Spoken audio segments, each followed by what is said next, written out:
जय हिंद साथियों, आप सभी लोगों का सक्सेस सेंटर के ऑनलाइन प्लेटफार्म पर स्वागत है। मैं आदर्श सिंह आप सभी लोगों का सक्सेस सेंटर के ऑनलाइन प्लेटफार्म पर स्वागत करता हूं। साथियों, हम लोग पढ़ रहे हैं संपूर्ण हिंदी, और हमने अपना पहला यूनिट शुरू किया था वर्णमाला। लेकिन आप लोगों के पीछे एक नया टॉपिक दिख रहा होगा, विलोम शब्द। विलोम शब्द हम जो पढ़ रहे इसलिए पढ़ रहे हैं क्योंकि जो यूपी ट्रिपल एस सी पेट का परीक्षा 28-29 अक्टूबर को होना है, उसमें जो हिंदी आएगा 15 नंबर का, उसमें 1 नंबर का विलोम शब्द आता है। तो उसको नज़र में रखते हुए हम लोग विलोम शब्द आज पढ़ने वाले हैं। हिंदी जो हमारा 15 नंबर का आता है, अगर हम लोग यहाँ पर 10 से 15 दिन जो हमारा, अगर 10 से 15 दिन में हम लोग अच्छे से हिंदी को देख लें तो 14 से 15 नंबर हमारे हिंदी में आ जाएंगे आसानी से। और विषय में हम लोग अर्जित नहीं कर सकते नंबर, लेकिन हम हिंदी में जो उसका नंबर है 14 से 15 नंबर हम लोग 10 से 15 दिन में हम लोग आराम से अर्जित कर सकते हैं। तो आज हम लोग पढ़ेंगे विलोम शब्द।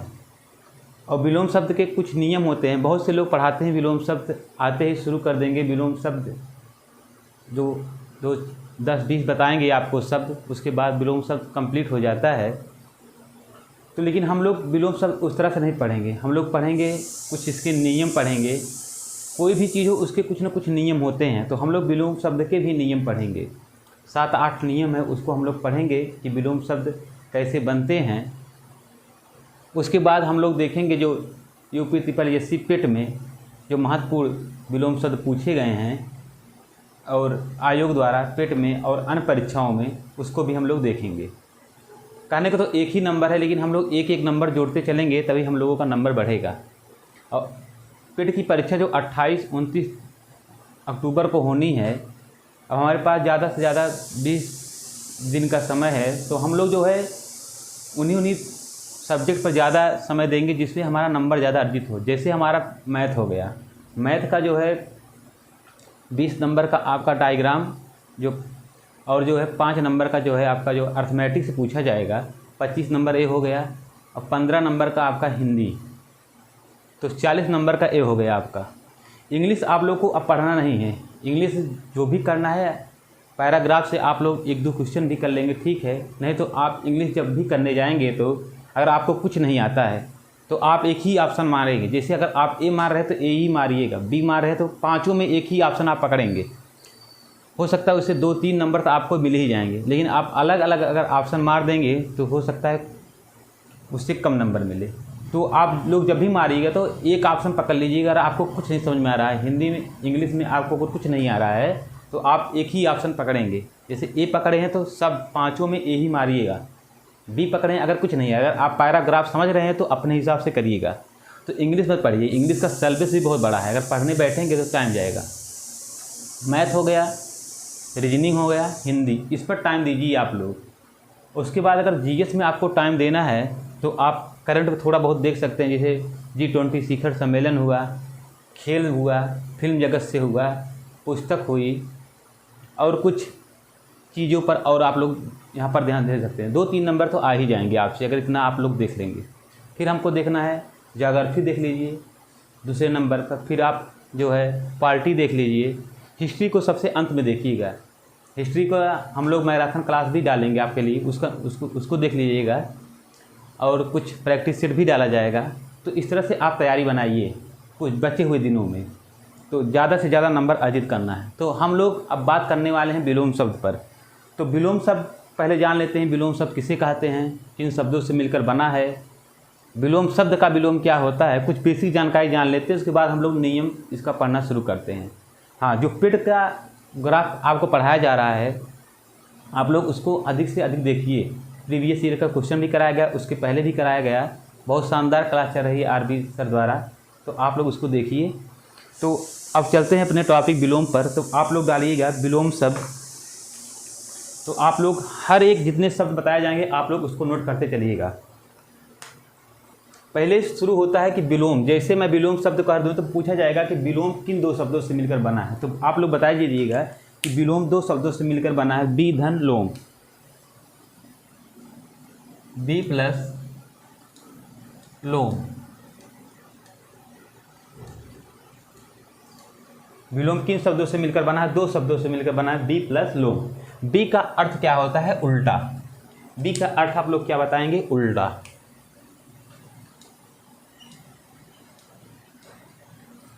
और लोम का अर्थ क्या बताएंगे आप लोग? सीधा।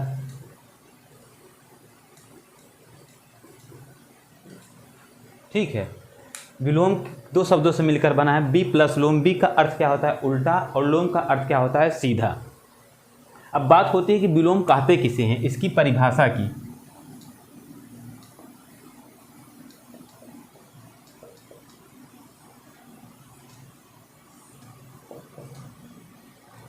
विलोम शब्द कहते किसे हैं? तो आप लोग बताइएगा कि विपरीत भाव को व्यक्त करने के लिए हम क्या करते हैं? विलोम शब्द का प्रयोग करते हैं। कोई भी चीज़ है, अगर उसको हमको विपरीत बताना है तो क्या बताएंगे? जो विपरीत बताएंगे तो वही विलोम शब्द होगा। तो आप लोग बता दीजिएगा कि विपरीत भाव को व्यक्त करने के लिए, विपरीत भाव को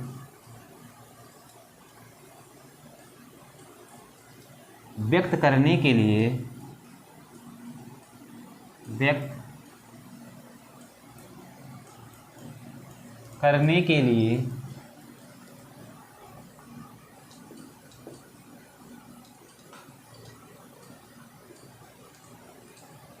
हम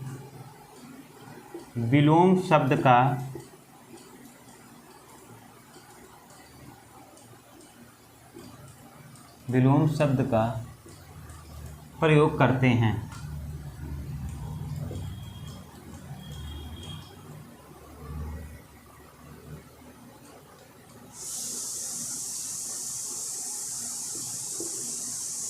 विपरीत भाव को व्यक्त करने के लिए हम विलोम शब्द का प्रयोग करते हैं। जैसे एग्जाम्पल इसका जान लेते हैं हम लोग। जैसे दिन, दिन का विलोम क्या होगा? रात। तो इसका विपरीत ही शब्द है ना।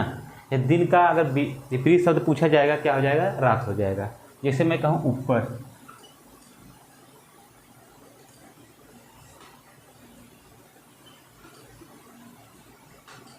तो क्या हो जाएगा? नीचे। मतलब जो भी शब्द दिया जाए उसका उल्टा बताना है। तो विलोम शब्द दो शब्दों से मिलकर बना है, बी प्लस लोम। बी का अर्थ होता है उल्टा, लोम का अर्थ होता है सीधा। विलोम क्या होते हैं? विपरीत भाव को व्यक्त करने के लिए हम विलोम शब्द का प्रयोग करते हैं। एग्जाम्पल बता दीजिएगा। अब हम लोग जानते हैं विलोम शब्द बनाने के कुछ नियम। हर चीज़ के नियम होते हैं। आपको हो सकता है बहुत लोग पढ़े होंगे, बहुत लोग नहीं पढ़े होंगे। तो 6-7 नियम हैं, हम लोग उसको देखेंगे। उसके बाद जो महत्वपूर्ण शब्द हैं विलोम शब्द, उनको हम लोग देखेंगे। तो आप लोग हेडिंग लगाइएगा, विलोम शब्द बनाने के नियम।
नियम आप लोग पहला नियम डालिएगा कि उपसर्ग द्वारा क्या बनते हैं? विलोम शब्द बनते हैं। किसके द्वारा? उपसर्ग द्वारा। उपसर्ग द्वारा विलोम शब्द।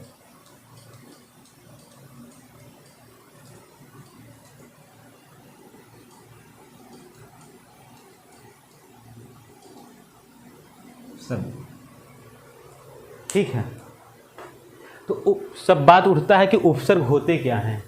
उपसर्ग किसे कहते हैं? उपसर्ग वे शब्दांश होते हैं जो किसी शब्द के आगे लगकर उसका क्या कर देते हैं, अर्थ में परिवर्तन ला देते हैं। जैसे एक शब्द है हार। हार में अगर हम लोग प्रा उपसर्ग जोड़ दें तो क्या हो जाएगा? प्रहार। तो ये क्या है? ये शब्दांश है, मतलब शब्द का एक अंश है। प्रा शब्दांश जो होते हैं वो स्वतंत्र प्रयोग नहीं किए जाते हैं। जब आपको उपसर्ग पढ़ाया जाएगा तो अच्छे से बताया जाएगा, लेकिन यहाँ पर थोड़ा जानकारी देते हैं। उपसर्ग क्या होते हैं? किसी शब्द के आगे लगकर क्या कर देते हैं, उसके हर अर्थ में परिवर्तन कर देते हैं। हार, हार का दो अर्थ होता है, एक गले का हार होता है, एक जीत और हार होता है। लेकिन इसमें प्रा उपसर्ग लग गया, देखो इसका अर्थ बदल गया। यहाँ पर प्रहार मतलब किसी को आप आक्रमण करते हो, किसी को मारते हो, प्रहार। या इसमें अगर मैं आ उपसर्ग लगा दूँ क्या हो जाएगा? आहार। तो क्या होता है? उपसर्ग वे होते हैं, इसमें कौन सा उपसर्ग लगा? इसमें आ उपसर्ग लगा। इसमें कौन सा उपसर्ग? प्रा उपसर्ग लगा है। तो उपसर्ग वे शब्दांश होते हैं जो किसी शब्द के आगे लगकर उसके अर्थ में परिवर्तन कर देते हैं। उसे हम लोग क्या कहते हैं? उपसर्ग कहते हैं। तो आप लोग जब उपसर्ग पढ़ाया जाएगा तो बहुत डिटेल्स पढ़ाया जाएगा आप लोगों को, लेकिन आप लोग जानते रहिए उपसर्ग क्या होते हैं। तो लगभग बहुत से सारे उपसर्ग होते हैं जो विलोम शब्द बनाते हैं, लेकिन जो महत्वपूर्ण उपसर्ग हैं जो परीक्षा में पूछे जाते हैं हम लोग उस पर बात करेंगे। तो जैसे मैं कह दूं कि एक सुपथ, ये शब्द दिया जाएगा सुपथ। अब पूछा जाएगा सुपथ का विलोम क्या होगा, तो आप लोग क्या बताएंगे? कुपथ। क्या बताएंगे? कुपथ। सुपथ मत का अर्थ होता है कि अच्छा पथ, जो अच्छा रास्ते पर चलते हैं उसे क्या कहते हैं? सुपथ। और कुपथ का अर्थ क्या होता है? जो बुरे रास्ते पर चलते हैं उसको क्या कहते हैं? हम लोग कुपथ कहते हैं। जैसे एक शब्द होता है सक्षम। सक्षम का विलोम क्या हो जाएगा? अक्षम।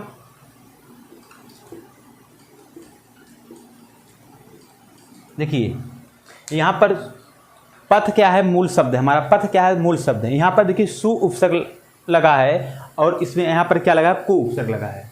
तो ये उपसर्गों द्वारा विलोम शब्द बन रहे हैं, नहीं बन रहे हैं। सुपथ मतलब अच्छा पथ, कुपथ मतलब बुरा पथ। जो अच्छे रास्ते पर चलता है उसे कहते हैं ना सुपथ पर चल रहे हैं, और जो बुरे रास्ते पर चलते हैं उसे कहते हैं कुपथ पर चल रहे हैं। सक्षम, कोई भी कार्य करने में आप सक्षम हैं तो उसे सक्षम कहेंगे। अक्षम, कोई भी कार्य करने में कहते नहीं आप अक्षम हैं।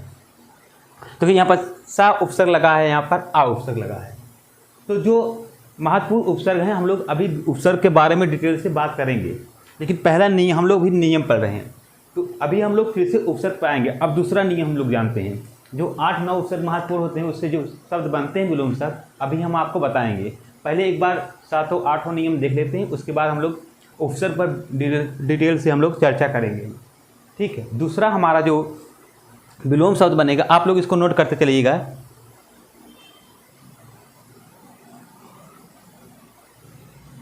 अब दूसरा हमारा जो नियम है वो होता है लिंग के आधार पर विलोम।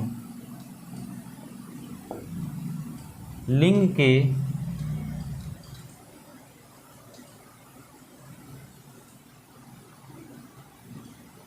के आधार पर विलोम शब्द।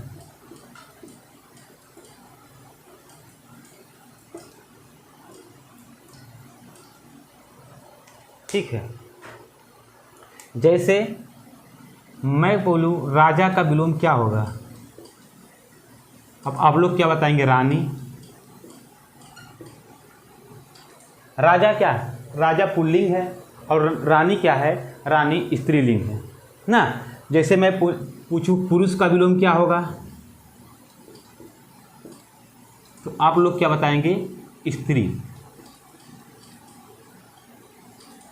जैसे मैं पूछूं मोर का विलोम क्या होगा, तो आप लोग क्या बताएंगे? मोरनी।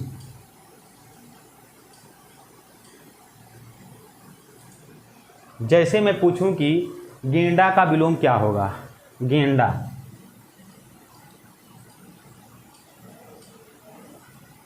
देखो गेंडा का विलोम गेंडी नहीं होता। गेंडा जो है नर है, तो इसको हम लोग क्या कहेंगे?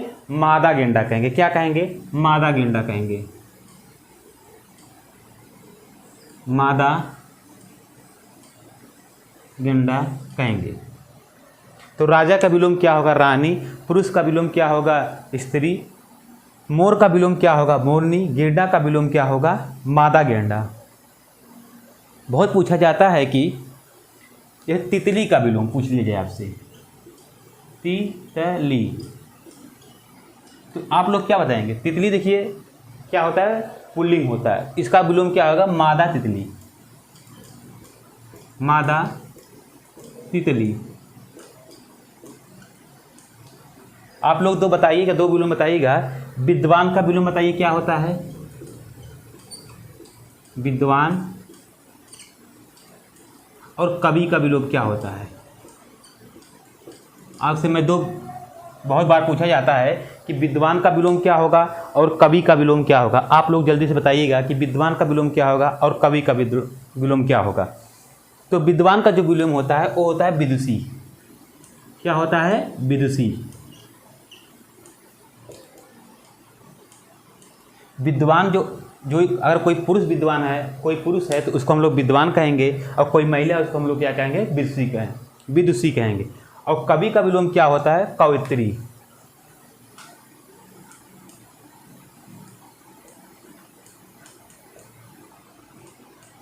कवि का विलोम क्या होता है? कवित्री। कवित्री सही लिखा गया, गलत लिखा गया, लेकिन अगर छोटी ई की मात्रा लगा दे तो कवित्री क्या है? गलत है। तो सब शुद्धि में बहुत बार पूछा जाता है कि कवित्री कैसे सही है, तो कवित्री कैसे सही लिखा जाएगा?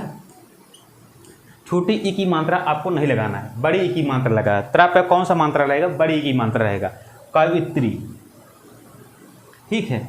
तो कवि का विलोम, कवि क्या है? जो पुरुष कोई कवि है तो कवि कहेंगे, और महिला कोई है तो उसे कहेंगे कवयित्री कहेंगे। और विद्वान का विलोम क्या होता है? विदुषी होता है। तो बहुत महत्वपूर्ण है, दोनों बहुत बार पूछे जाते हैं। विद्वान का विलोम क्या होता है? विदुषी। और कवि का विलोम क्या होता है? कवित्री। ये विलोम किसके आधार पर है? लिंग के आधार पर। राजा का विलोम रानी, पुरुष का विलोम स्त्री, इसको तो आपको पता होगा। गेंडा का विलोम आप लोग याद रखिए, गेंडा का विलोम क्या होगा? मादा गेंडा। और तितली का विलोम क्या होता है? मादा तितली। और विद्वान का विलोम विदुषी, और कवि का विलोम कवयित्री। इस सब शुद्धि में बहुत बार पूछा जाता है। ये शब्द जो है सब शुद्धि में बहुत बार पूछे जाए, कवयित्री। तो आप लोग इस तरह से लिखिएगा। इस पे जो है तरह पर छोटी की मात्रा लगा देता है, तो आप लोग नोट करिए। उसके बाद हम अगले नियम पे बात करते हैं। हमारा जो तीसरा नियम होगा वो होगा गुण के आधार पर विलोम। गुण के आधार पर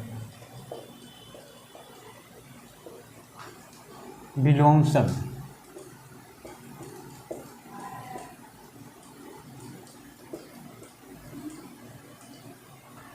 गुण के आधार पर भी विलोम शब्द होते हैं।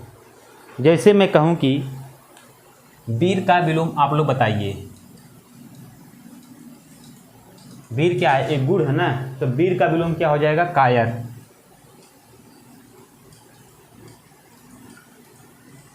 मैं पूछूं राजा का विलोम बताइए। राजा का विलोम अब रंक होगा। क्या होगा? रंक। अगर गुण के आधार पर राजा का विलोम पूछेगा तो आप लोग क्या बताएंगे? रंक। अगर लिंग के आधार पर राजा का विलोम पूछता है तो आप लोग क्या बताएंगे? रानी। तो बहुत बार पूछ लिया जाता है कि गुण के आधार पर राजा का विलोम क्या होगा। वहाँ पर रानी भी दिया रहेगा, रंग भी दिया रहेगा, प्रजा भी दिया रहेगा। तो आप लोग को क्या बताना है? तो वहाँ पर बताना है रंग। जैसे एक पूछा जाए कि आकर्षण का विलोम, आकर्षण का विलोम, तो आप लोग क्या बताएंगे? विकर्षण।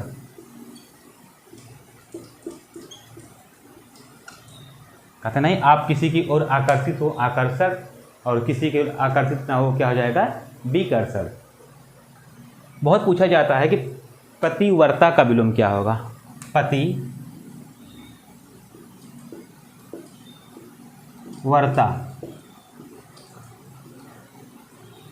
जो इंपॉर्टेंट विलोम होंगे आप लोग उसको साथ साथ उसको जो है हाईलाइट कर लीजिएगा। पतिव्रता का विलोम बहुत बार पूछा जाता है, तो आप लोग क्या बताएंगे? पुतला। पुतला। पतिव्रता का विलोम क्या होगा? पुतला। तो ये क्या थे? एक गुण के आधार पर विलोम शब्द हैं। देखिए राजा का विलोम एक बार हम लोग ने रानी देखा, यहाँ पर राजा का विलोम देखो अलग होगा, रंग के आधार पर। तो आप लोग देखिए गुण के आधार पर वीर का विलोम क्या है, कायर हो जाएगा। राजा का विलोम क्या हो जाएगा, रंक हो जाएगा। आकर्षण का विलोम क्या हो जाएगा, विकर्षण हो जाएगा। पतिव्रता का विलोम क्या हो जाएगा, कुटला हो जाएगा ना। पतिव्रता आप लोग समझते होंगे, तो आप लोग इसको नोट कीजिए। उसके बाद अब अगला हम विलोम शब्द अपना देखते हैं, अवस्था के आधार पर विलोम शब्द। आप लोग हेडिंग डालिए, चौथा नियम जो हमारा है, अवस्था के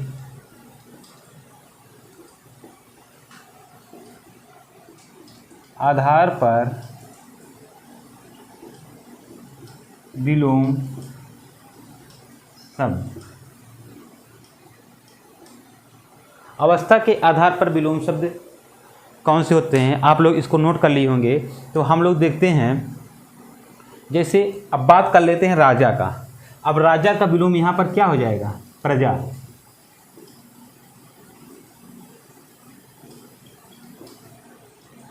राजा का विलोम क्या हो जाएगा यहाँ पर, प्रजा। एक अवस्था होता है ना, ये राजा हैं, एक प्रजा हैं, एक अवस्था होता है। जैसे ज्वार का विलोम पूछ लिया जाएगा आप लोग का, ज्वार भाटा जो होता है, ज्वार का विलोम क्या होगा, आप लोग क्या बताएंगे, भाटा। राजा का विलोम क्या हो जाएगा, प्रजा। ज्वार का विलोम क्या हो जाएगा, भाटा। पीछे का विलोम अगर पूछ लिया जाए, एक अवस्था होती है ना, आगे पीछे, पीछे का विलोम क्या हो जाएगा, आगे। आप लोग क्या बताएंगे, पीछे का विलोम क्या होगा, आगे। अगर दायां का विलोम पूछ लीजिए, आप लोग क्या बताएंगे, बायां। दायां का विलोम बायां। अभी आपको सरल सरल शब्द मिल रहे होंगे, लेकिन हम पहले नियम को जान लेते हैं, उसके बाद जो अच्छे अच्छे शब्द रिपीट जो लोक सेवा आयोग द्वारा पूछा गया है उसको हम लोग देखेंगे। देखिए इसको आप ध्यान में रखिएगा। राजा का विलोम देखिए यहाँ प्रजा हो गया, राजा का विलोम यहाँ रंक हो गया, राजा का विलोम यहाँ रानी हो गया। इस चीज़ को आपको ध्यान में रखनी। आकर्षण का विलोम आप लोग ध्यान रखिए, विकर्षण होगा। पतिव्रता का विलोम कुटला होगा। जैसे ज्वार का विलोम भाटा होगा। आप लोग जो मोड इंपॉर्टेंट शब्द हैं उसको जो है हाईलाइट करते चलिए। आप लोग इसको नोट करिए, फिर हम लोग अपने अगले जो है नियम पर बात करते हैं।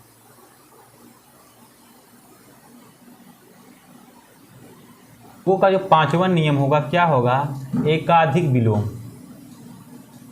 एकाधिक विलोम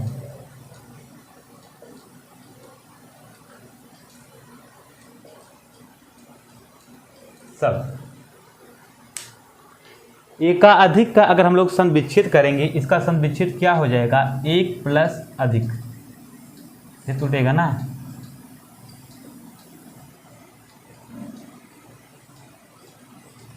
एक प्लस अधिक। मतलब कुछ शब्द ऐसे होते हैं जिनका एक से अधिक विलोम शब्द होते हैं।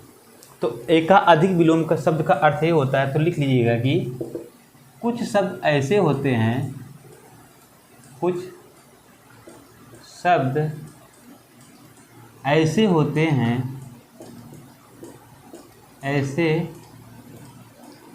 होते हैं जिनका एक से अधिक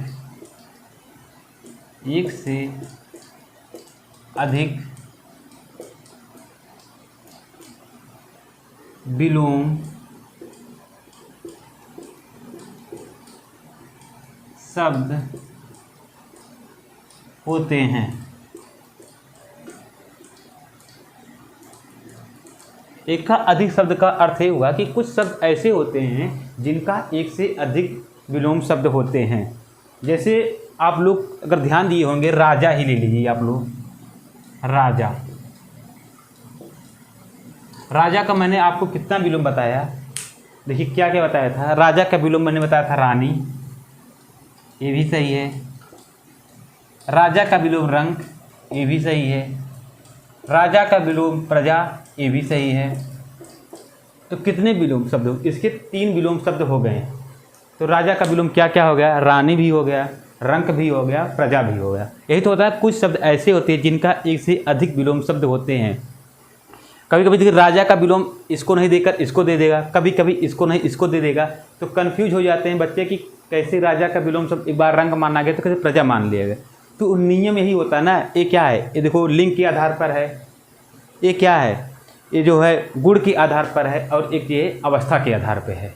अगर अवस्था के आधार पर या गुण के आधार पर, लिंग के आधार पर आपको विलोम शब्द नहीं दिया है तो इसमें से कोई भी पूछ सकता है, इसमें तीनों सही है। लेकिन जब अगर पूछ लेगा कि लिंग के आधार पर राजा का विलोम शब्द क्या होगा और तीनों ऑप्शन रहेंगे तो आपको रानी ही चुनना है, रंग तब नहीं बताना आपको। अगर पूछ लेगा कि गुण के आधार पर राजा का विलोम कौन होगा तो आपको रंग ही बताना है, ठीक है, तब प्रजा आपको नहीं बताना है, तो वो ऑप्शन होगा। लेकिन राजा का विलोम शब्द तीनों सही है। अगर पूछ लिया जाए कि राजा का विलोम शब्द कौन सा है तो आप तीनों में से अगर तीनों हो तो तीनों सही मान लेंगे, अगर एक दिया है, कोई एक दिया तो उसको आप लोग सही मानेंगे, ठीक है।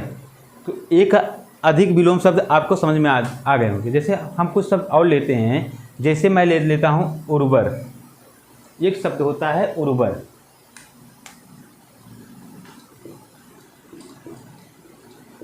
उर्वर का विलोम क्या क्या हो जाएगा, इसका विलोम बंजर ही होता है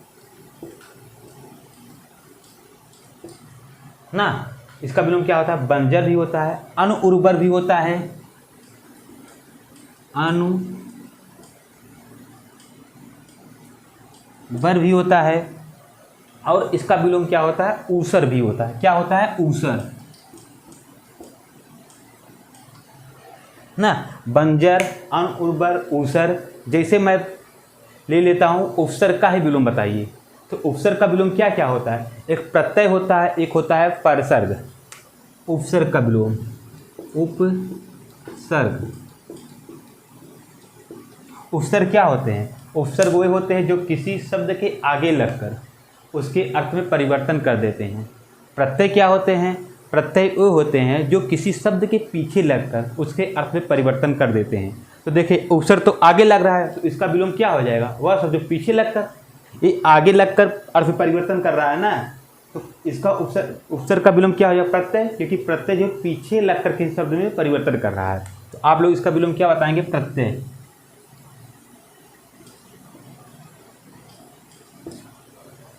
और क्या बताएंगे आप लोग, परसर्ग बताएंगे। क्या बताएंगे, परसर्ग।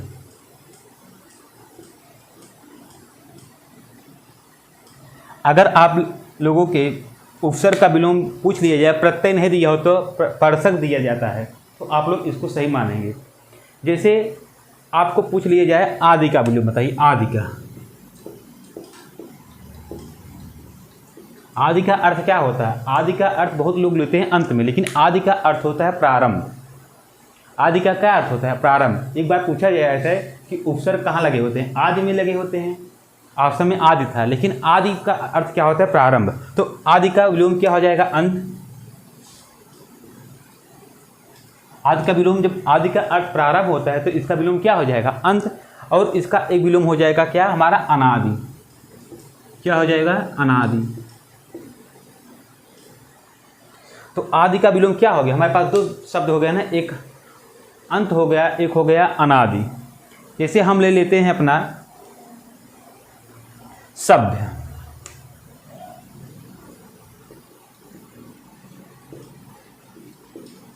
कहते नहीं है कि सभ्य आदमी हैं, अच्छे आदमी हैं, तो इसका विलोम क्या हो जाएगा, असभ्य। असभ्य। और इसका एक विलोम और होता है, उसको हम लोग कहते हैं बर्बर।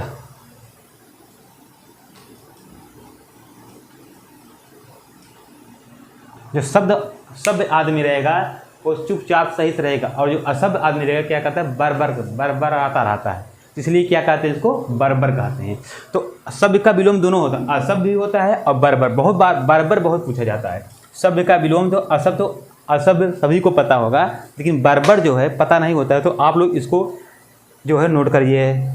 जो है जैसे पूछ लिया जाए कि विकर्षण का विलोम बताइए, जैसे पूछ लीजिए, सॉरी, आकर्षण का विलोम बताइए। आकर्षण, आकर्षण। तो एक विलोम सभी को पता होगा, विकर्षण, इसमें कोई दिक्कत नहीं है, विकर्षण।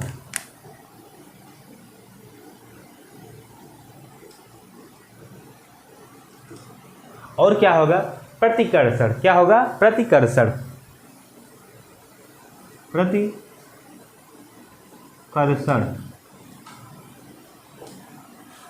आकर्षण का विलोम विकर्षण भी होता है, प्रतिकर्षण भी होता है, और क्या होता है, अनाकर्षण भी होता है। क्या होता है, अनाकर्षण।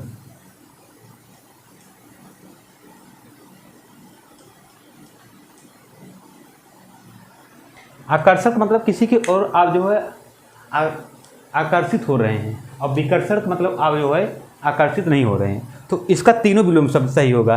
कहीं अगर विकर्षण दिया है, प्रतिकर्षण दिया, अनाकर्षण दिया, तो बहुत लोग कन्फ्यूज होते हैं कि नहीं सर मैंने विकर्षण पढ़ा था, ये तो अनाकर्षण दे दिए, ये गलत है। नहीं, एक शब्द के एक से अधिक विलोम हो सकते हैं। जब हम लोगों को नियम पता होगा तो हम लोग जानते हैं कि आकर्षण का विलोम विकर्षण भी होता है, प्रतिकर्षण भी होता है, और अनाकर्षण भी होता है। आप लोग इसको नोट करिएगा। तो पूछ लिया जाए कि नास्वर का विलोम बताइए। नास्वर, इसका विलोम क्या होगा आपका, एक होता है अनस्वर, अनस्वर, एक विलोम होता है शाश्वत। नश्वर मतलब जिसका नाश हो, कोई भी चीज़ हो उसका नाश हो तो नश्वर है। अगर उसका नाश नहीं होता है वो क्या हो जाएगा, अनश्वर हो जाएगा। और इसका विलोम क्या होता है, शाश्वत। कहीं कहीं आपको अनश्वर भी दिया रहता है और शाश्वत भी दिया रहता है। ये क्या था, ये नियम हमारा था कि कुछ शब्द ऐसे होते हैं जिनका एक से अधिक विलोम शब्द होते हैं। जैसे राजा का रानी, रंक प्रजा, उर्वर का बंजर, अनुर्वर ऊसर, उपसर का प्रत्यय परसर, आदि का अंत अनादि, शब्द का अशब्द बर्बर, आकर्षण का विकर्षण, प्रतिकर्षण, अनाकर्षण, नश्वर का अनश्वर और शाश्वत। तो अब इस चीज़ मान लीजिएगा कि एक शब्द के कई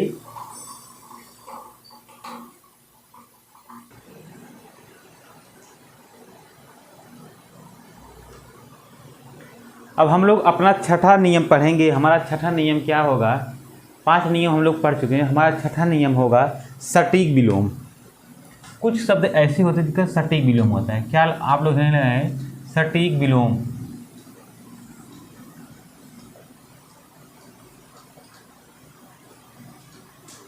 सटीक विलोम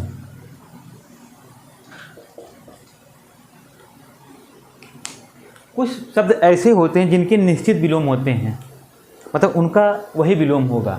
तो आप सटीक विलोम का अर्थ इस तरह से जान सकते हैं कि निश्चित विलोम।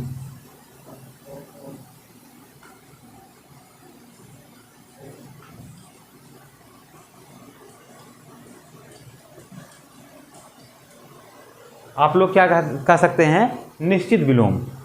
जैसे मैं कुछ शब्द बता रहा हूं उसका निश्चित विलोम होता है। जैसे मैं बता दूं कि धरती, धरती का विलोम आप लोग क्या बताएंगे, आकाश। धरती का विलोम आप सब क्या बताएंगे, आकाश बताएंगे। क्या बताएंगे, आकाश। और आकाश का विलोम पूछा जाएगा, आप लोग क्या बताएंगे, पाताल। धरती का विलोम क्या होगा, आकाश। और आकाश का विलोम अगर पूछा जाएगा तो आप लोग क्या बताएंगे, पाताल।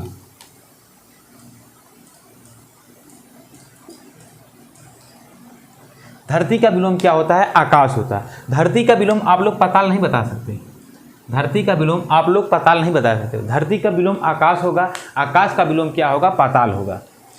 इसके निश्चित विलोम है। धरती का विलोम तो निश्चित है, आकाश है। पाताल आप लोग नहीं बता सकते। जैसे मैं कह दूं जीव का विलोम, किसका, जीव का।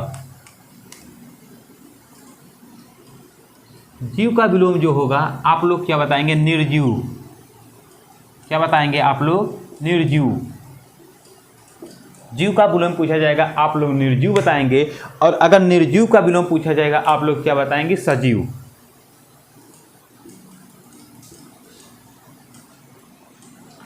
यानी कि जीव का विलोम अगर सजीव दिया है तो आप लोग उसको सजीव नहीं बताएंगे। जीव का विलोम क्या होगा, निर्जीव होगा। और निर्जीव का विलोम क्या होगा, सजीव होगा। जैसे पूछा जाता है नाथ का विलोम बताइए। नाथ का विलोम क्या होगा, अनाथ। नाथ का विलोम क्या होगा, अनाथ,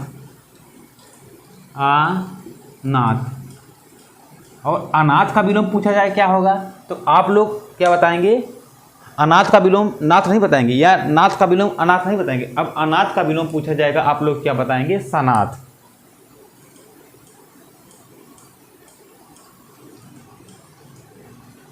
कहने का ये मतलब है कि ये शब्द हैं, इनके निश्चित विलोम है। जैसे धरती का विलोम आप पाताल बता देंगे तो गलत हो जाएगा। जीव का विलोम अगर आप लोग सजीव बता देंगे तो गलत हो जाएगा। नाथ का विलोम आप लोग सनाथ बता देंगे तो आप लोग गलत हो जाएगा। नाथ अनाथ का विलोम क्या है, जिसका कोई परिवेश करना, जिसका कोई माता पिता ना, उसको हम लोग क्या कहते हैं, अनाथ। और सनाथ कौन होता है, जिसकी माता पिता हो, जिनका कोई परिवेश करने वाला हो, उसको हम लोग सनाथ कहते हैं। जैसे नाथ का विलोम सनाथ बोले, दोनों का अर्थ एक ही है। जीव और सजीव एक ही होते हैं। जीव और सजीव क्या होते हैं, एक ही होते हैं। तो आपको परीक्षा में भ्रम करने के लिए जीव का विलोम सजीव देगा। अगर पहला ऑप्शन रहेगा, अगर आपने मार दिया तो आंसर गलत हो जाएगा। तो जीव का विलोम निर्जीव होगा, निर्जीव का विलोम सजीव होगा, नाथ का विलोम अनाथ होगा, और अनाथ का विलोम क्या होगा, सनाथ होगा। जैसे एक साथ पूछ दिया जाता है घोष, घोष के आधार पर, अघोष के आधार पर व्यंजन को आप बताया गया था, तो घोष, घोष का विलोम क्या होगा, अघोष होगा। घोष का विलोम क्या होगा, अघोष। और अघोष का विलोम पूछे तो आप लोग क्या बताएंगे, अब सघोष बताएंगे, सघोष।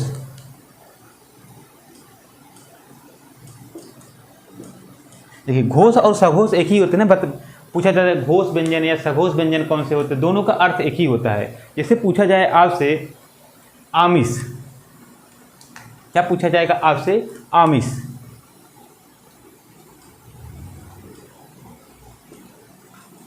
आमिष का विलोम आप लोग क्या बताएंगे, आमिष का विलोम आप लोग बताएंगे निरामिष।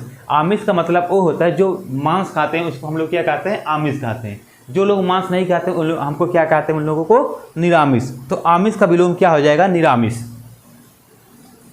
निरामिष।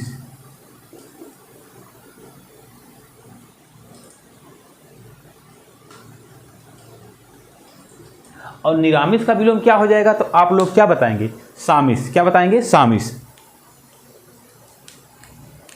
सामिष। सामिष का अर्थ भी होता है जो लोग मांस खाते हैं, जो लोग मांसाहारी होते हैं हम उसको क्या कहते हैं, आमिष कहते हैं। और जो लोग मांसाहारी नहीं उसको हम लोग क्या कहते हैं, सामिष कहते हैं। जैसे एक शब्द पूछा जाएगा आधार, आधार का विलोम क्या होता है, निराधार। आधार, आधार का विलोम क्या होगा, तो आप लोग क्या बताएंगे, निराधार। और निराधार का विलोम क्या होगा, तो आप लोग क्या बताएंगे, साधार। क्या बताएंगे, साधार।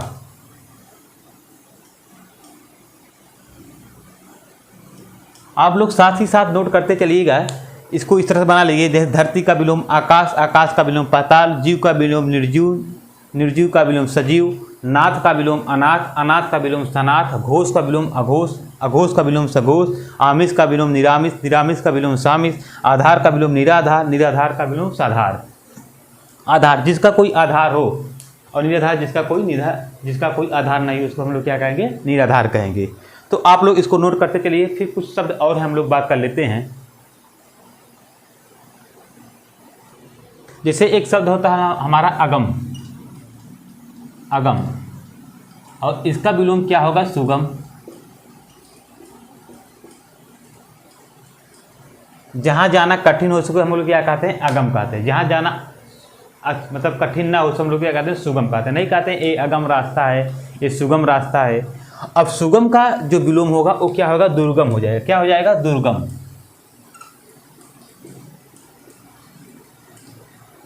सुगम का विलोम क्या हो जाएगा, अब हो जाएगा दुर्गम। जैसे मैं पूछ लूँ बोध का विलोम बताइए, तो बोध का विलोम क्या हो जाएगा, अबोध। बोध का विलोम क्या हो जाएगा, अबोध।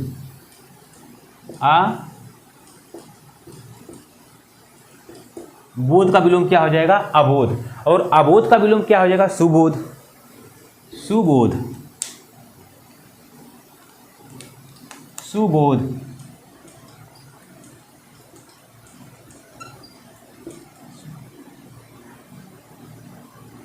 बोध का विलोम क्या होगा? अवबोध, और अवबोध का विलोम क्या होगा? सुबोध। जैसे मैं पूछूं राग का विलोम क्या होगा, तो आप लोग क्या बताएंगे? विराग। राग का विलोम क्या होगा? विराग। राग का विलोम तो आप लोग बताएंगे विराग। और विराग का विलोम पूछ लेगा, आप लोग क्या बताएंगे? अनुराग। विराग का विलोम क्या होता है? अनुराग। अनुराग एक कौन शब्द जिसका सटीक विलोम, मतलब क्या पढ़ रहे हैं? निश्चित विलोम पढ़ रहे हैं। अगम का विलोम सुगम, सुगम का विलोम दुर्गम, बोध का विलोम अबोध, अबोध का विलोम सुबोध, राग का विलोम विराग, विराग का विलोम अनुराग। बहुत बार पूछा जाता है विराग का विलोम जो पूछा जाता है, आप लोग क्या बताएंगे? अनुराग बताएंगे। जैसे मैं कहूँ लोम का विलोम, तो आप लोग क्या बताएंगे? इस बात हो जाती है लोम का विलोम। लोम का विलोम आप लोग बताएंगे विलोम। और विलोम का अगर विलोम पूछ ले तो आप लोग क्या बताएंगे? आप लोग बताया गया था अनुलोम। क्या बताया गया था? अनुलोम। अनुलोम। विलोम शब्द का विलोम क्या होता है? अनुलोम। और लोम मतलब क्या होता है? सीधा। विलोम मतलब क्या होता है? उल्टा। ठीक है। और फिर अनुलोम मतलब क्या होता है? सीधा। तो विलोम, अगर लोम का विलोम पूछे तो लोम का विलोम विलोम, और विलोम का विलोम जो है अनुलोम होगा। तो आप इस बात ध्यान रखिएगा कि लोम का विलोम क्या होता है? लोम का विलोम विलोम, विलोम का विलोम अनुलोम। ठीक है। फिर हम लोग बात करते हैं जैसे चल। चल का विलोम क्या होगा? अचल, मतलब जो चल रहा है, और अचल मतलब जो नहीं चल रहा है। चल का विलोम क्या हो जाएगा? अचल, और अचल का विलोम क्या हो जाएगा? अब चल का विलोम अचल, और अचल का विलोम हम लोग क्या लिखेंगे? हम लोग सचल। क्या लिखेंगे? सचल। सचल। कहने का मतलब है चल का भी मतलब जो चल रहा है, और अचल मतलब जो चल नहीं रहा है, और अचल फिर सचल मतलब जो चल रहा है। तो अचल, चल का विलोम अचल, अचल का विलोम सचल। तो आप लोग इसको ध्यान रखिए। फिर एक होता है कामी। जितने शब्द बता रहे हैं आप साथ ही साथ नोट करते चलिएगा, यहीं से पूछा जाएगा। कामी। कामी का विलोम क्या होगा? निष्काम। निष्काम। और निष्काम का विलोम पूछ लेते आप लोग क्या बताएंगे? साकाम। क्या बताएंगे? साकाम।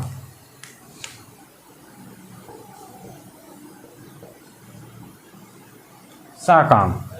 तो एक क्या था हमारे सटीक विलोम। कुछ शब्द ऐसे होते हैं जिनके निश्चित विलोम होते हैं, जैसे कामी का विलोम आप लोग साकाम नहीं बता सकते। चल का विलोम आप लोग सचल नहीं बता सकते, जैसे बताएंगे गलत होएगा। चल का विलोम अचल, अचल का विलोम सचल। अचल का विलोम आप लोग चल बता सकते हैं। विलोम का विलोम आप लोग लोम बता सकते हैं। विराग का विलोम आप लोग राग बता सकते हैं, लेकिन अब राग का विलोम आप लोग अनुराग नहीं बता सकते। तो कुछ शब्द ऐसे होते हैं जिनके निश्चित विलोम होते हैं, आप लोग इसको ध्यान में रखिएगा।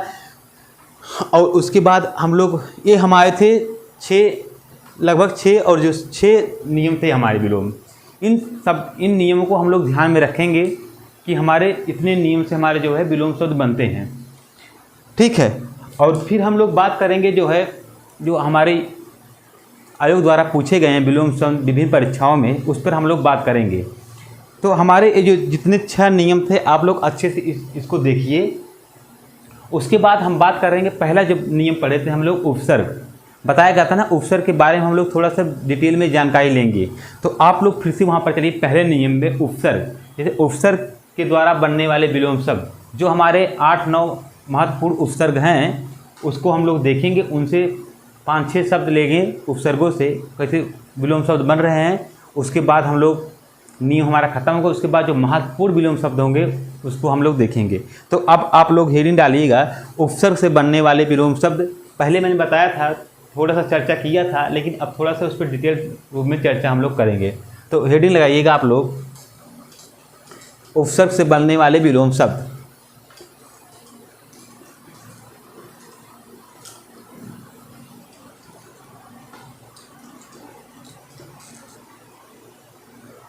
उपसर्ग से बनने वाले विलोम शब्द, कुछ हमने महत्वपूर्ण उपसर्ग लिए हैं जिनसे विलोम शब्द बनते हैं।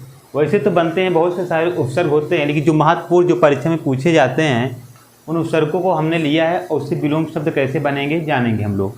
जैसे एक आ उपसर्ग लिया है, एक अन उपसर्ग, एक अन, फिर ना उपसर्ग, निर उपसर्ग, निस उपसर्ग, बी उपसर्ग, प्रति उपसर्ग, अप उपसर्ग। आप लोग को बताया गया था पहले ही जब नियम उपसर्ग मैंने आपको बताया था, तो उपसर्ग किसे कहते हैं? उपसर्ग क्या होते हैं? शब्दांश होते हैं, मतलब शब्द के अंश होते हैं। उपसर्ग वही शब्दांश होते हैं जो किसी शब्द के आगे जुड़कर उनके अर्थ में क्या कर देते हैं? परिवर्तन ला देते हैं। उसे हम लोग क्या कहते हैं? उपसर्ग कहते हैं।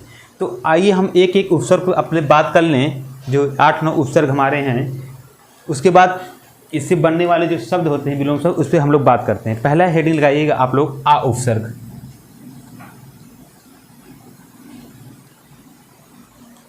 आप लोग लगाइए आ उपसर्ग।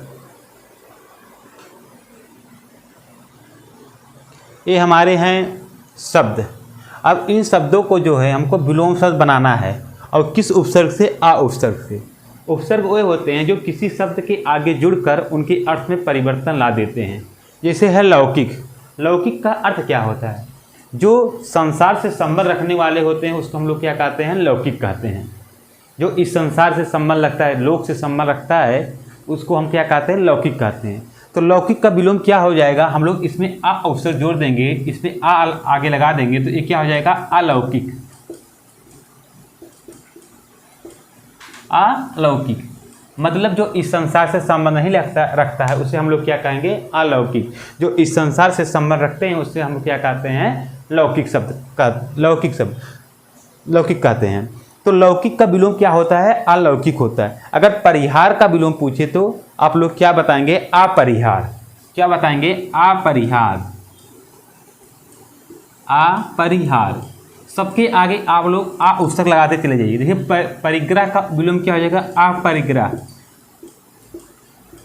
सबके आगे आप जो है विलोम शब्द आ उपसर्ग लगाते चले जाइए, आपको विलोम शब्द प्राप्त हो जाएगा। जैसे क्षर का विलोम क्या हो जाएगा? अक्षर। देखिए आ उपसर्ग लगा है ना। फिर स्पृश का विलोम क्या हो जाएगा? अस्पृश।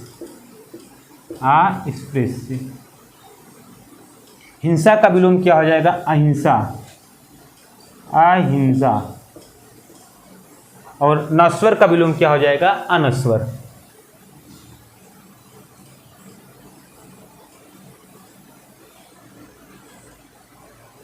ठीक है। देखिए ये हमारे सबसे, इसमें सिर्फ हम लोग हमने क्या लिया है? आ उपसर्ग लगा दिए। हमसे इससे क्या बन गया? इसका विलोम मतलब इसका उल्टा बन गया। जैसे लौकिक जो इस संसार से संबंध रखते हैं उनको हम लोग क्या कहेंगे? लौकिक। अलौकिक जो इस संसार से संबंध नहीं रखते हैं, अलौकिक। परिहार का मतलब नहीं कहते इनको परिहार, जिनको त्यागने योग्य जो है, जिनको त्याग दिया जाता है उनको हम लोग क्या कहते हैं? परिहार। और अपरिहार जिनको त्यागा नहीं जाता है, जिनको जो त्यागने योग्य न हो उन्हें हमको क्या कहेंगे? अपरिहार। और जिसको त्याग दिया जाता है उसको हम लोग क्या कहते हैं? परिहार कहते हैं। परिग्रह जैसे किसी चीज़ का परिग्रह करना, जैसे कहते नहीं है धन आदि का संग्रह करना, जैसे किसी चीज़ का संग्रह कर लेना, क्या अर्थ है? परिग्रह का। और इसका उल्टा क्या हो जाएगा? अपरिग्रह मतलब किसी चीज़ का जो है संग्रह नहीं करना, जैसे धन का संग्रह करना, वस्तु का संग्रह करना, किसी चीज़ का संग्रह करना क्या कहलाता है? परिग्रह कहलाता है। और अपरिग्रह क्या हो जाएगा? किसी चीज़ को संग्रह नहीं करना। तो ये तीनों का अर्थ आना चाहिए। लौकिक का अर्थ क्या होगा? जो संसार से संबंध रखता हो। परिहार का अर्थ क्या हो जाएगा? जो त्यागने योग्य हो। और परिग्रह का अर्थ क्या हो जाएगा? जो किसी चीज़ का संचय करो, चाहे धन का संचय करे, किसी भी चीज़ का। और इसका उल्टा हो जाएगा अलौकिक। अपरिहार, अपरिग्रह, क्षर, जिसका क्षर हो, जो नाश हो, उसे क्या कहते हैं? क्षर कहते हैं। अक्षर। क्षर का विलोम क्या हो जाएगा? अक्षर, जिसका नाश ना हो। जैसे मैंने कहा था ना कि ये क्या है? अक्षर है, इसका देखो नाश नहीं हो सकता है ना। तो अक्षर किसे कहते हैं? हम लोगों ने बात किया था ना, जिसका नाश ना हो उसे हम लोग क्या कहते हैं? अक्षर कहते हैं। स्पृश और अस्पृश, जिसको छुआ जाए उसको स्पृश कहते हैं, जिसको छुआ ना जाए अस्पृश कहते हैं। हिंसा और अहिंसा। हिंसा मतलब जो मार काट करते हैं, हिंसा कहते हैं। अहिंसा जो मार काट नहीं करते, अहिंसा। गांधी जी क्या कहते हैं? हमेशा अहिंसा की राह पर चलो ना, कि किसी झगड़ा लड़ाई मत करो, शांत रहो। और नश्वर मतलब जो नाश हो, जिसका नाश हो वो नश्वर है। अनश्वर जिसका नाश न हो अनश्वर हो।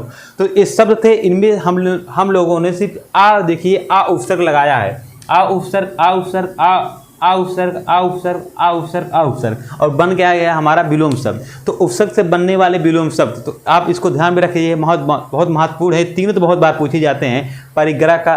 परिहार का अपरिहार, परिग्रह का अपरिग्रह। तो आप लोग फिर हम लोग अब अपने अगले उपसर्ग पर चलते हैं, आप लोग नोट करिएगा इसको।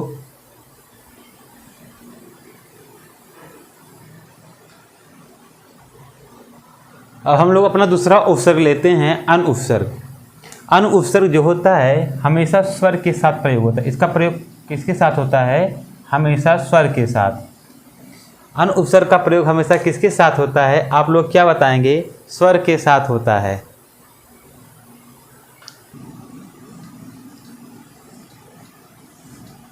हमेशा स्वर के साथ होता है। स्वर के साथ होता है। आप लोग क्या बताएंगे? अन उपसर्ग का प्रयोग हमेशा स्वर के साथ होता है। जैसे उदार है, इसका इसमें जब अन उपसर्ग लगाएं क्या हो जाएगा? इसका विलोम अनुद्वार, अनुदार। जैसे इच्छा है, इसका विलोम क्या हो जाएगा? अनिच्छा। जैसे औपचारिक है, इसका विलोम क्या हो जाएगा? अनौपचारिक, अनौप।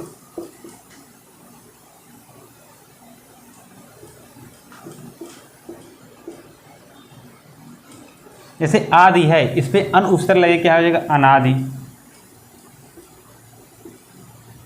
जैसे ऐच्छिक है, इसका विलोम क्या हो जाएगा? अनैच्छिक।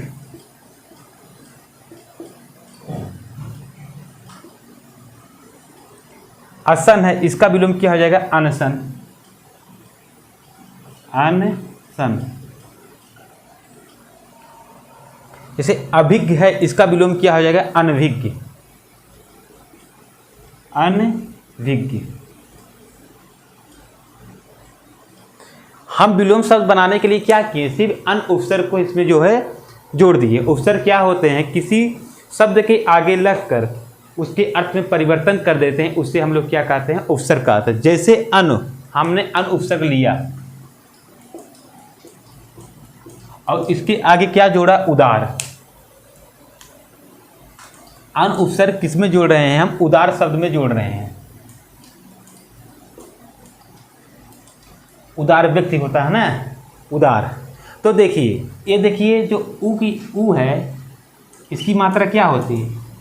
इसकी मात्रा इस तरह से होती है। तब यह ऊ जो की मात्रा है ये ना पे लग जाएगा। देखिए ना क्या है? स्वर रहित है ना। तो इसको हम लोग कैसे बनाएं? देखिए आ, अब देखिए ना प्लस ऊ, और इधर क्या बचा है हमारा? दार ना।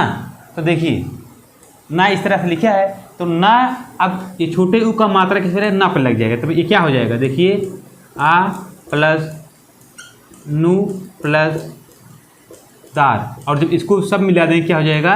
अनुदार।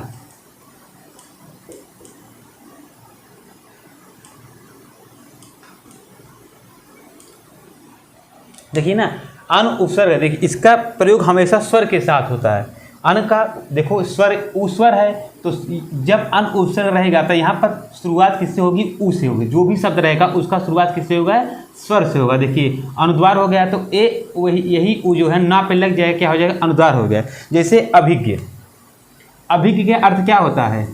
अभिज्ञ का अर्थ होता है जानकार, और अनभिज्ञ का अर्थ क्या होता है? जो जानकार ना हो। तो बहुत अभिज्ञ हमको लग रहा है जिसे जानकार नहीं, लेकिन इसका अर्थ होता है जानकार। अनभिज्ञ का अर्थ क्या होता है? जानकार नहीं। जैसे अभिज्ञ है, अभिज्ञ शब्द के आगे हम जब लोग अन उपसर्ग लगाएंगे, देखिए इस तरह से लगाएंगे ना, अभिज्ञ।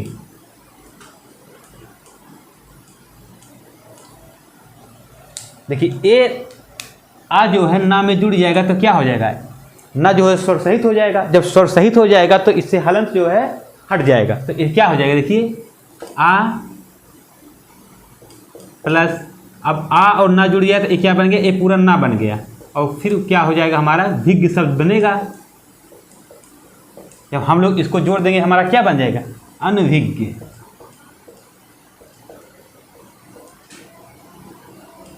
ना तो देखिए अनभिज्ञ, अनभिज्ञ में जब सब शुद्धि में यहाँ पर क्या दिया रहता है? यहाँ पर आपको हलंत दिया, हलंत नहीं रहता, हलंत हट जाए, क्योंकि इसमें देखिए स्वर जो है जुड़ गया है।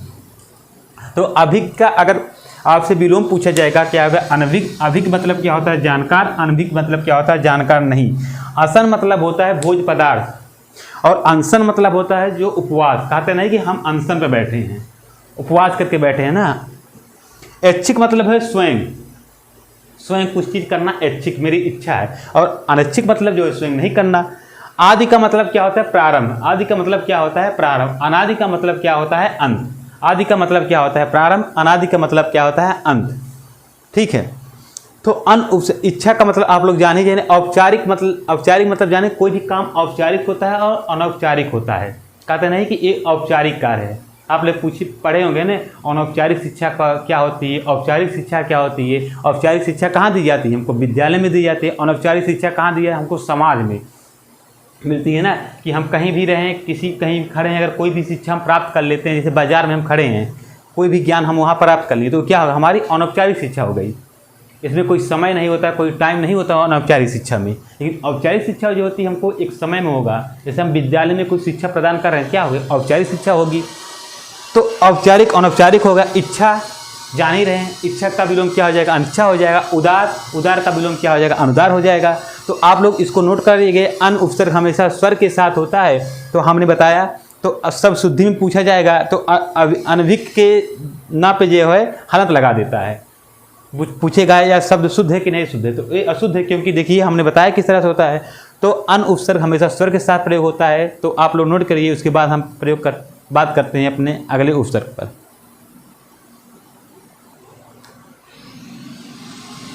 इसका प्रयोग हमेशा व्यंजन के साथ होता है।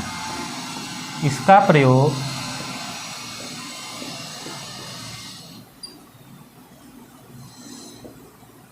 हमेशा व्यंजन के साथ होता है।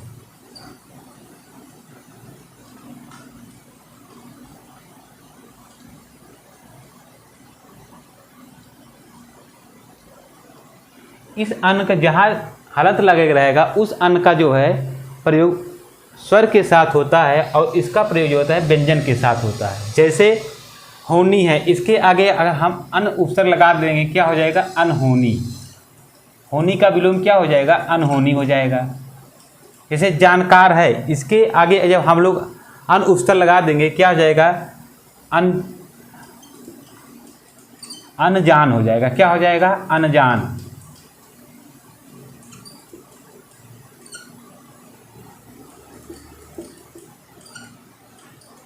चाहा का है, तो इसके आगे हम लोग अन उपसर्ग लगा देंगे, क्या हो जाएगा, अनचाहा।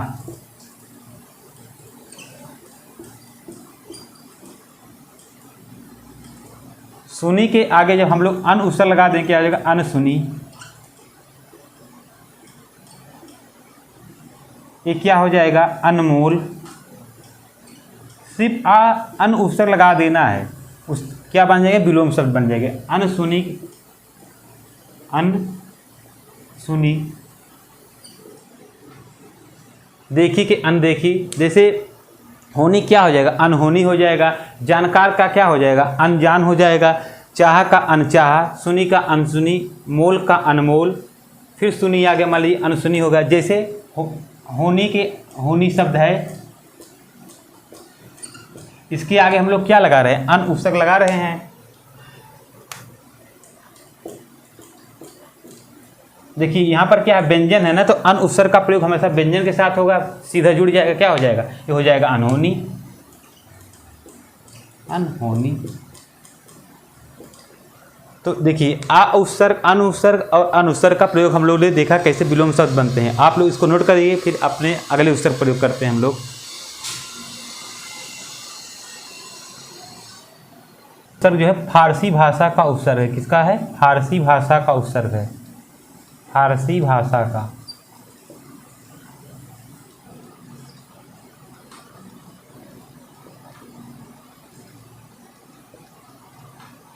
अब इसका जो है विलोम शब्द बनाइए, ना उपसर्ग लगाए। जैसे कामयाब का क्या हो जाएगा, ना कामयाब। ना कामयाब,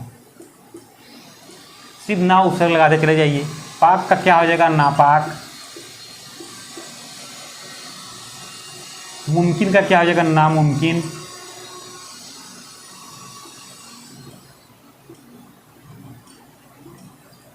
मुराद का क्या हो जाएगा? नामुराद।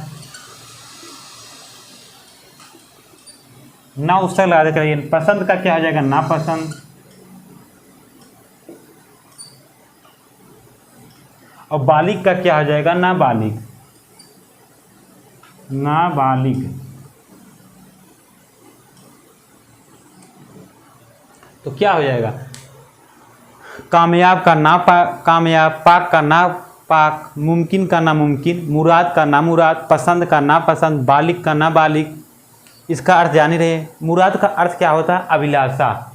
मुराद का क्या अर्थ होता है? अभिलाषा। जैसे मुराद का क्या होता है? अभिलाषा। और ना मुराद का अभिलाषा नहीं। तो आप लोग इसको देख लीजिए। ना उपसर्ग लगाने के बाद हमारे विलोम शब्द बन गए हैं। तो आप लोग इसको नोट करिए। उसके बाद हम लोग बात करते हैं निर और निस उपसर्ग। बहुत महत्वपूर्ण उपसर्ग बात करेंगे, निर और निस उपसर्ग।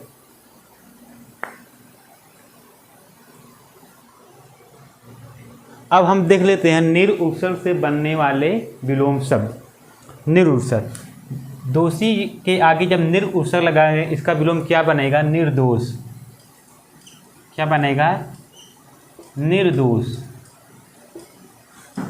अपराधी के आगे जब निर उपसर्ग लगाए क्या बनेगा? निर अपराध। निर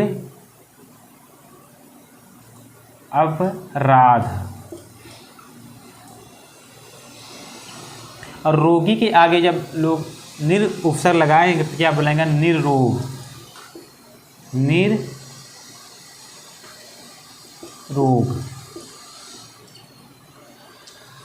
देखिए अब इसका कुछ नियम होता है निर उपसर्ग का। जैसे मैंने लगाया निर उपसर्ग लगाया, किसके आगे लगाया? दोषी के।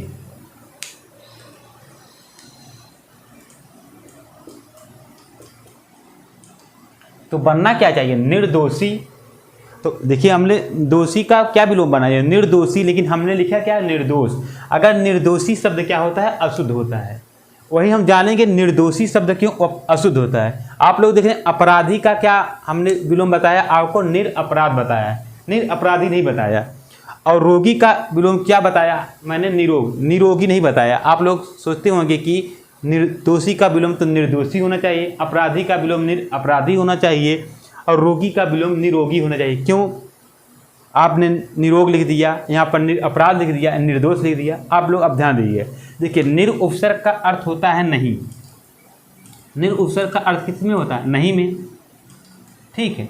और दोषी में देखिए ई प्रत्यय लगा। दोषी में क्या प्रत्यय लगा? ई प्रत्यय। दोषी देखिए दोष, दोष में जब ई प्रत्यय लगाएं क्या बनेगा? वो दोषी बनेगा। ठीक है। और ई का अर्थ होता है हाँ। ई का अर्थ क्या होता है? हाँ।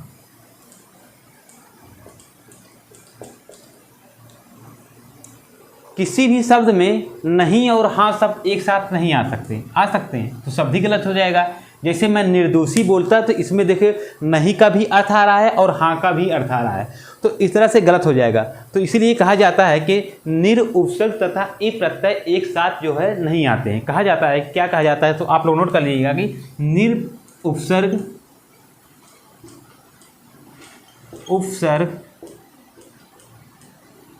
तथा ई एक साथ नहीं आते हैं। नहीं आते हैं। ई या ई कहिए या ई प्रत्यय कहिए तो आप लोग क्या बताएंगे? निर उपसर्ग तथा ई प्रत्यय लिख लीजिएगा। आप लोग ई प्रत्यय एक साथ जो है नहीं आते हैं। ई प्रत्यय, प्रत्यय क्या होते हैं? जो किसी शब्द के पीछे लगकर उसके अर्थ में परिवर्तन कर देते हैं, उससे हम लोग क्या कहते हैं? प्रत्यय कहते हैं। देखिए ई जो है किसी शब्द के पीछे लगा है ना दोष के, तो क्या हो गया? दोषी हो गया। तो निर उपसर्ग तथा ई प्रत्यय एक साथ नहीं आते। निर उपसर्ग तथा ई प्रत्यय एक साथ किसी भी शब्द में प्रयोग नहीं होते। जैसे था दोषी था तो हम लोगों ने निर्दोष बना दिया, अपराधी था हम लोगों ने निर अपराध बना दिया। तो बहुत बार सब शुद्धि में पूछा जाता है कि निर अपराधी, तो निर अपराधी शब्द क्या होता है? अशुद्ध होता है। निर्दोषी शब्द क्या होता है? अशुद्ध होता है। निरोगी शब्द क्या होता है? अशुद्ध होता है। जैसे अहंकारी तो क्या हो जाएगा? निर अहंकार हो जाएगा, निर अहंकार होगा। ठीक है। इसका अगर मैं विलोम आप लोग बताऊंगा अहंकार का, तो आप लोग क्या बताएंगे?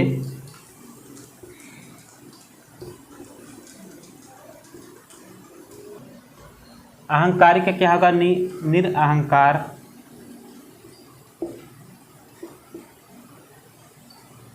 धनी का क्या होगा? निर्धन। आकार का क्या होगा? निराकार।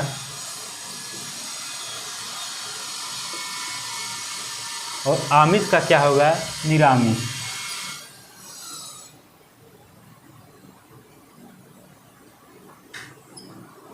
ये निर उपसर्ग से बनने वाले विलोम है। हमने बताया कि नि उपसर्ग और ई प्रत्यय एक साथ नहीं आते हैं, आप लोग इसको ध्यान में रखिएगा, आप लोग इसको नोट करिए। अब हम लोग बात करते हैं अपने अगले उपसर्ग निस उपसर्ग पर।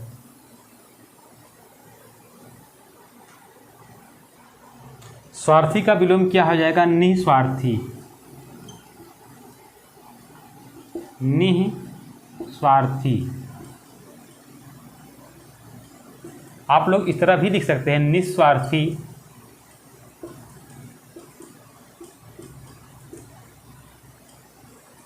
इससे हट जाता है, क्या लग जाता है? विसर्ग लग जाता है। संदेह का क्या हो जाएगा? निस्संदेह। निस्संदेह।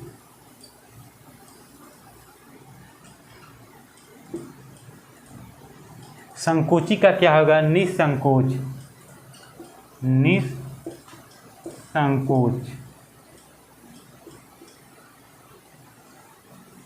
देखिए निस और ई, निस उपसर्ग तथा ई प्रत्यय एक साथ नहीं आ सकते। देखिए यहाँ पर ई प्रत्यय लगा है और निस उपसर्ग लगा, जैसे निर उपसर्ग और ई प्रत्यय एक साथ नहीं आ सकते हैं, इसी तरह निस उपसर्ग तथा ई प्रत्यय एक साथ नहीं आ सकते हैं। जैसे अब अगला हमारा उपसर्ग है बी। जैसे मल का अर्थ क्या होता है? गंदा, तो इसका विलोम क्या हो जाएगा? विमल हो जाएगा। बीमल। बी उपसर्ग लग गया। जैसे स्मरण, जो हमको कोई चीज़ याद रहता है वो हमको क्या कहते हैं? स्मरण कहते हैं। स्मरण का विलोम क्या हो जाएगा? विस्मरण।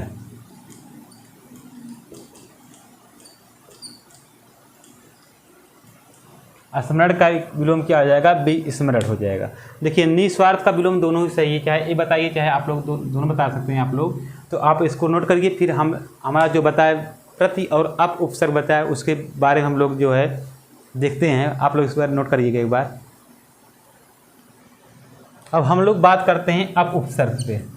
अप उपसर्ग जैसे उत्कर्ष, उत्कर्ष शब्द है, इसका विलोम क्या हो जाएगा? अपकर्ष हो जाएगा। क्या हो जाएगा? अपकर्ष। जैसे उपेक्षा, इसका विलोम क्या हो जाएगा? अपेक्षा।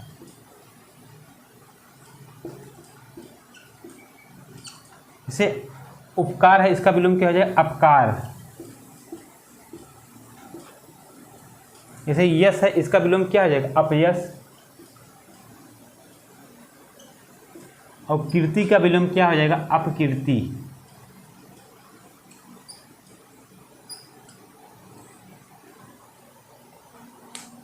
तो उत्कर्ष का विलोम क्या हो जाएगा? अपकर्ष। उपेक्षा का विलोम क्या हो जाएगा? अपेक्षा। उपकार का विलोम क्या हो जाएगा? अपकार। यश का विलोम क्या है? अपयश। कीर्ति का विलोम क्या हो जाएगा? अपकीर्ति। अनुकूल का विलोम क्या हो जाएगा? प्रतिकूल। प्रतिकूल। आघात का विलोम क्या हो जाएगा? प्रत्याघात। ये देखिए ये अड़संधि है, प्रत्याघात। प्रतिधन आघात होता है ना, जो प्रति उपसर्ग लगा।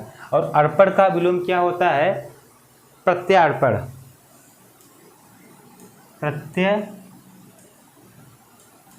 प्रत्यार्पण। अर्पण का विलोम क्या होगा? प्रत्यार्पण होगा। देखिए प्रतिधन अर्पण हो जाएगा, एड़ संधि है ना। तो एक अर्पण का अर्थ क्या होता है? दान देना। और प्रत्यार्पण का अर्थ क्या हो जाएगा? वापस लेना, कोई चीज़ दी हुई वापस लेना। आघात का मतलब होता है किसी को चोट पहुंचाना। अनुकूल अर्थ जान ही रहे हैं, प्रतिकूल का अर्थ आप लोग जान ही रहे हैं। कीर्ति का अर्थ होता है जैसे यश या कीर्तिमान। यश का जो कहते नहीं आपको यश हो, अपयश हो। उपकार का अर्थ आप लोग पता ही है, उपेक्षा पता ही है आपको, उत्कर्ष पता ही है। तो देखिए ये अप उपसर्ग लगने से क्या बन गए? ये विलोम शब्द बन गए। तो इस तरह से हमने देखा उपसर्ग से बनने वाले जो महत्वपूर्ण विलोम से बहुत बार परीक्षा में इन्हीं से हमसे क्वेश्चन पूछा जाता है। तो कुछ उपसर्ग जो होते हैं जो प्रत्यय द्वारा भी बनते हैं।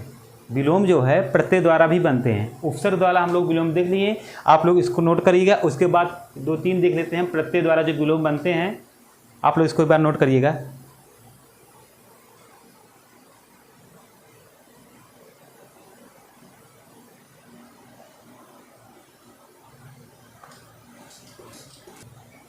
प्रत्यय द्वारा जो विलोम शब्द बनते हैं उसको हम लोग देख रहे हैं। प्रत्यय क्या होता है? प्रत्यय वो शब्दांश होते हैं जो किसी शब्द के अंत में जुड़कर उसके अर्थ में क्या कर देते हैं, परिवर्तन कर देते हैं। जैसे लग है, लग शब्द है, इसमें क्या जुड़ा है, उ प्रत्यय जुड़ा है, तो ये क्या होगा, लघु हो गया। तो यही देख रहे हैं हम लोग क्या है कि प्रत्यय द्वारा बनने वाले विलोम शब्द, जैसे लघु, लघु का विलोम क्या हो जाएगा, गुरु। लघु मतलब छोटा, गुरु मतलब बड़ा।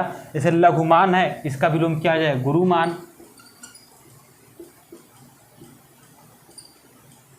जैसे लघुत्तर है, इसका विलोम क्या हो जाएगा, गुरुत्तर।